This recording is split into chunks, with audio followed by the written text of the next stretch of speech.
nación moderna. Esto sucedió en solo algunas décadas, a manos de su rey fundador, conocido en Occidente como Ibn Saud. Pero en sus últimos años, Ibn Saud enfrentó un problema. En los últimos años de su vida, Ibn Saud dependió mucho de sus hijos mayores sobrevivientes, Saud y Faisal. Pero muchos de quienes conocían a los dos hermanos sabían que el segundo, Faisal, era a quien realmente tenía en mente, quien poseía habilidades políticas. Así que, antes de morir, se dice que Ibn Saud reunió a los dos hermanos y les pidió que, aunque uno obviamente se convertiría en rey, y ese era Saud, y que el más joven se convertiría en príncipe heredero, ambos debían considerarse socios y debían trabajar como un equipo.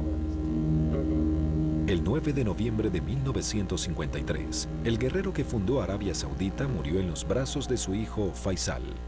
Pero Faisal no era el heredero al trono. No sé por qué eligieron a Saud en lugar de Faisal. Probablemente porque era el mayor y por tanto tenía más seguidores que el resto de la familia. Y probablemente era más unificador dentro de la familia. Pero no lo hizo bien porque gastaba demasiado dinero muy rápidamente. Y básicamente llevó al reino a la bancarrota. El nuevo rey, Saud, eventualmente construyó 10 palacios y en un año gastó $5 millones solo en comida. Le entregaba relojes de oro sólido a los visitantes, relojes que llevaban su propio retrato. Se hicieron conocidos como Mickey Sauds. Saud era conocido como un mal gerente. No era lo que llamaríamos un gerente exitoso por los estándares modernos. El país entró en enormes déficits. Tenía la reputación de estar mucho más interesado en llevar una vida placentera que en dirigir un país. La extravagancia de Saud incluso se extendió a su vida personal. Tuvo 52 hijos y 55 hijas. A los hermanos de Saud les preocupaba la hemorragia en el presupuesto y sus socios wahhabi musulmanes estaban preocupados por sus relaciones con Gamel Nasser de Egipto, un proponente del socialismo. ¿Acaso el consejo de la familia real intentaría deshacer la voluntad del rey patriarca? ¿Habría un golpe de estado?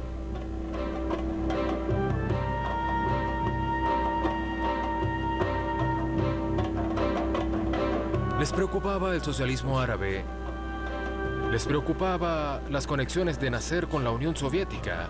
Los sauditas son profundamente religiosos y consideraban el comunismo, hablando en forma general, como ateísmo. El presidente de los Estados Unidos, Dwight Eisenhower, agasajó al rey en un esfuerzo por cambiar el balance de poder y alejarlo de la Unión Soviética, con la ayuda de su secretario de Estado, John Foster Dulles.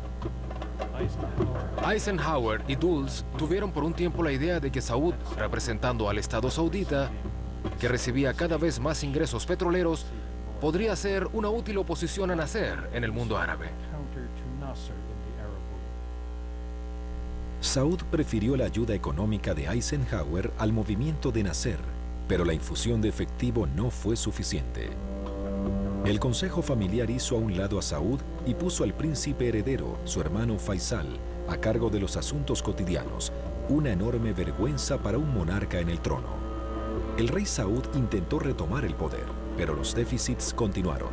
Fue declarado no apto para reinar y exiliado a Grecia en 1964.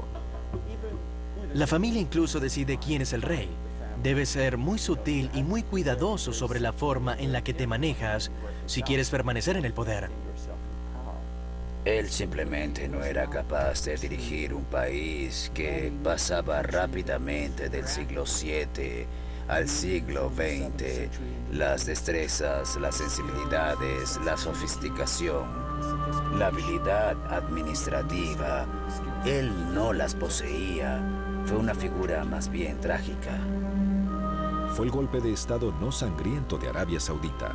El rey depuesto murió en 1969. El rey Faisal ya había sido el líder del país por años. El presidente Kennedy supuestamente le dijo a Faisal: Su Majestad, usted negará esto, pero hay esclavos en su país y quiero que los liberen. Y fueron liberados como resultado de esa reunión. En cuanto a su personalidad, eran diferentes. Intelectualmente eran muy diferentes. Lo último que pudiese decirse sobre Saud era que fue un intelectual. Eso no le interesaba. Faisal había leído mucho y prestaba atención a todo tipo de cosas. Así que era un hombre muy sabio y muy capaz. Una figura austera, con un pasado sorprendente. Entiendo que cuando era joven, en ocasiones, fue un poco libertino. No puedo decir cuánto o dónde, pero eso decían las historias. En su juventud, Faisal era conocido por vivir la buena vida, incluso en un humilde picnic con sus amigos. Eso fue muy gracioso, realmente lo fue. Y preparamos salchichas de carne y todas las cosas para un picnic y fuimos al parque en limusinas. Y nunca olvidaré que el príncipe Faisal tomó un pan de salchicha, puso la salchicha y también caviar encima. Era una tendencia que se repetiría de nuevo. El príncipe que rompe las leyes islámicas al beber e ir de juerga y que luego se convierte en un rey devoto. Faisal pronto se convirtió en uno de los monarcas más populares que hubiese conocido la región. El rey Faisal, creo que casi podríamos llamarlo el rey ideal. Era alto, de aspecto muy distinguido, mucho más educado y mundano que cualquiera de sus predecesores.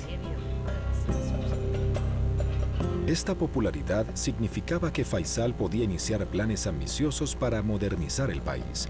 Construyó hospitales, escuelas e inició enormes proyectos de irrigación. Faisal, más que cualquier otro rey del reino, es la persona que de hecho impulsó al reino a la era moderna. Trabajaba 12 o 14 horas al día, recibiendo peticiones, atendiendo a los diplomáticos extranjeros, reuniéndose con su gabinete. Así que fue diferente a cualquier otro regente saudita que haya conocido.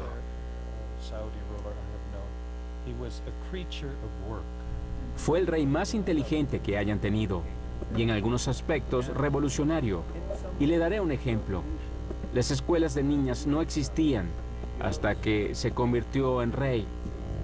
Y cuando abrió la primera hubo muchas protestas de los ulemas y de todos los demás. Querían destruirla. Y él permaneció firme. Uno de los avances no marchó muy bien con los clérigos wahhabi radicales y sus seguidores: la introducción de la televisión. Era una píldora dura de tragar para quienes se oponían a cualquier innovación después de la época de Mahoma. Hubo manifestaciones contra esta diabólica invención occidental que traería esas espantosas telenovelas que mostraban la decadencia del occidente a la Tierra Santa. El rey Faisal insistió en que era una innovación, la cual, controlada, podría de hecho mejorar la educación, y la impulsó. Uno de los propios sobrinos de Faisal fue asesinado durante las escaramuzas subsiguientes. Pero hubo revueltas en las calles, y uno de los jóvenes que estaban amotinándose era un príncipe, y fue asesinado por la policía. Pero mediante su propio ejemplo de piedad y tradición beduina, pareció mantener a los extremistas a raya. Con sus modernizaciones en marcha, pudo arrebatar el control de la compañía petrolera del país, Aramco, de manos occidentales. Los sauditas comenzaron a dirigir sus campos petroleros. Era el gran recurso nacional que Faisal pensaba que los sauditas debían controlar. Sacó a Arabia Saudita de su pasado medieval y la lanzó al centro del escenario mundial, pues producían mucho petróleo.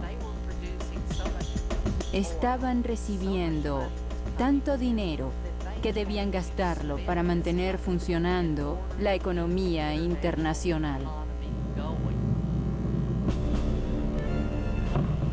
Otro rompimiento con Occidente llegó cuando los vecinos de Israel atacaron a ese país durante la guerra del Yom Kippur en 1973 y los Estados Unidos tomaron partido contra las naciones árabes. Él tenía sentimientos muy profundos y fuertes sobre Israel. Siempre insistió en que no era antisemita o antijudío, pero era anti-Israel. Había recibido el mensaje de que nosotros seríamos imparciales y 2 días después le dijimos, les daremos $2.000 millones a los israelíes como ayuda militar. Eso fue una traición a la confianza. Y fue en ese momento que algo sucedió dentro de Faisal y le dio cabida a un sentimiento muy fuerte que era generado por quienes lo rodeaban. Que el poder que tenían los árabes por el petróleo debía ser usado en esta guerra. Como líder de la Organización de Países Exportadores de Petróleo, OPEP, solicitó un embargo petrolero. Faisal hizo que el nombre de su ministro petrolero, el jeque Yamani, fuese conocido en todo el mundo, ya que los sauditas parecían estar en control del flujo de la gasolina.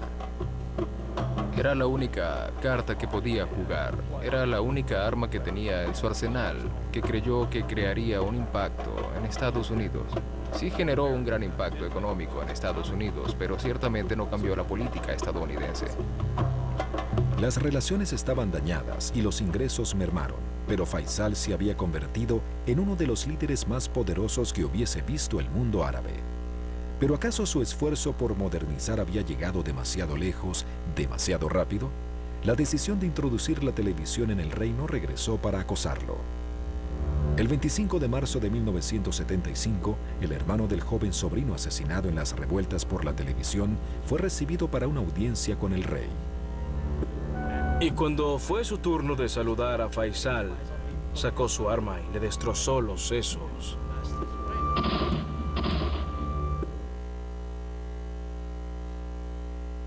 Yo quedé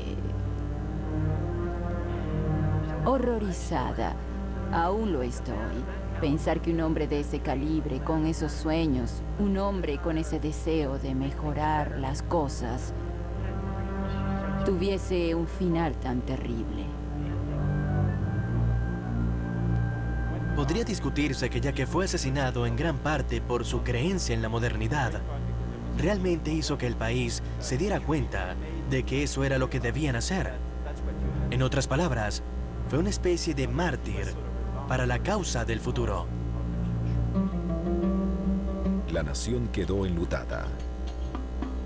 Con su asesinato, la pregunta llegó mucho antes de lo que cualquiera hubiese esperado.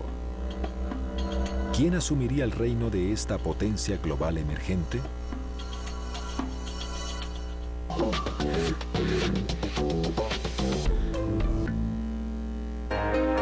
La próxima semana, 5 líderes de nuestro tiempo, de diversos puntos de la geografía y de diversas tendencias políticas.